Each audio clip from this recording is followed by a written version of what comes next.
Hi, welcome to சாராவின் சமையல். இன்றைக்கி சுவையான டேஸ்ட்டான வெண்பொங்கல் செய்கிறது எப்படின்னு நான் காட்ட போகிறேன். சாராவின் சமையலுக்கு சப்ஸ்கிரைப் பண்ணுங்கள். அதுக்கு முதல்ல நம்ம குக்கரில் நான் இதில் 1 கப் அரிசி ஊற வச்சு வச்சுட்டேங்க. நான் அரை மணி நேரம் ஆச்சு ஊறி.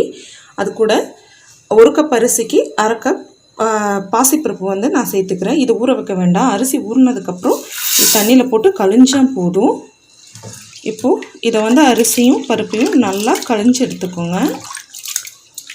இப்போ பாருங்கள், 2-3 டைம் நான் கழிஞ்சு நல்லா சுத்தமாக எடுத்து வச்சுருக்கேன். இப்போ நீங்கள் அரிசி எடுத்த கப்பை விட ஒரு 4 கப் சேர்த்து தண்ணி ஊற்றி வச்சுக்கோங்க. அப்புறம் தேவையான அளவுக்கு நான் உப்பு போட்டிருக்கேங்க.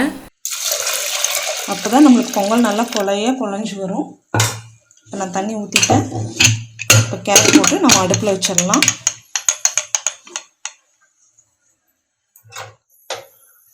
அடுப்பு பற்ற வச்சுக்கோங்க. வச்சு இது 4-5 விசில் வர வரைக்கும் விட்டுருங்க. பாருங்கள், இப்போ வெண்பொங்கல் நம்மளுக்கு ரெடி.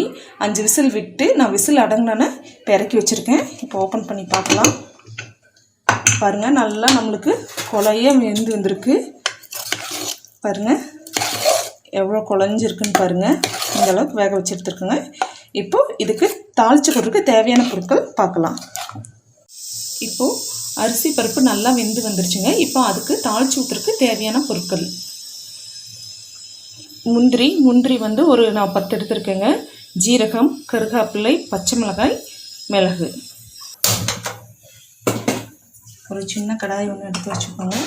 நல்லா காஞ்சிருச்சு. ஆயில் கொஞ்சம் நிறைய ஊற்றிக்கோங்க. அப்போ தான் பொங்கல் நல்லா பசுமையாக நல்லா இருக்கும் சாப்பிட்றதுக்கு. பாருங்கள், எண்ணெய் நல்லா காஞ்சிருச்சு. அது கூட நம்ம எடுத்து வச்சுருக்க முந்திரி பருப்பு முதல்ல போட்டுடலாம்.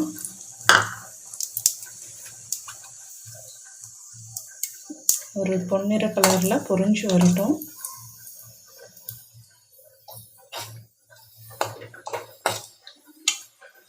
பொன்னிற கலரில் வந்துருச்சுங்க. அதுக்கப்புறம் நம்ம ஜீரகம் இதுக்கு நிறைய போட்டால் நல்லா இருக்குங்க பொங்கலுக்கு. 1 டீஸ்பூன் 1 டீஸ்பூன் போட்டிருக்கேன். அப்புறம் குருமிளகு 1 டீஸ்பூன் போட்டிருக்கேங்க. கருவேப்பிலை கடைசியாக பச்சை மிளகாய் 3 பச்சை மிளகாங்க போட்டு நல்லா தாளித்து விட்டுக்கோங்க.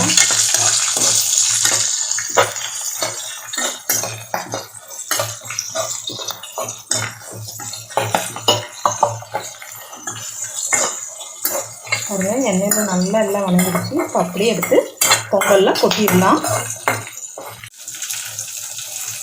அப்படியே எடுத்து பொங்கலில் கொட்டிக்கோங்க.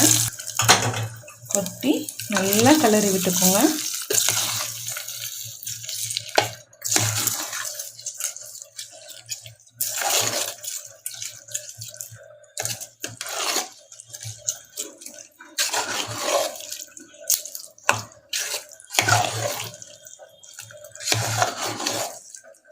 நல்லா ஆயிலெல்லாம் ஃபுல்லாக அந்த வெண்பொங்கலுக்குள்ளே போகிற மாதிரி நல்லா கிளறி விட்டுக்கோங்க. நல்லா கிளறி விட்டுட்டேன். இப்போ பாருங்கள், வீட்லேயே இருக்க அரிசி வச்சு நான் சுவையான டேஸ்ட்டான வெண்பொங்கல் செஞ்சுருக்கேன். நீங்களும் இது வீட்டில் செஞ்சு பாருங்கள். இது பெரியவங்கலேருந்து சின்னங்க வரைக்கும் விரும்பி சாப்பிடுவாங்க. நீங்களும் இது வீட்டில் ட்ரை பண்ணுங்கள். சாராவின் சமையலுக்கு சப்ஸ்கிரைப் பண்ணுங்கள்.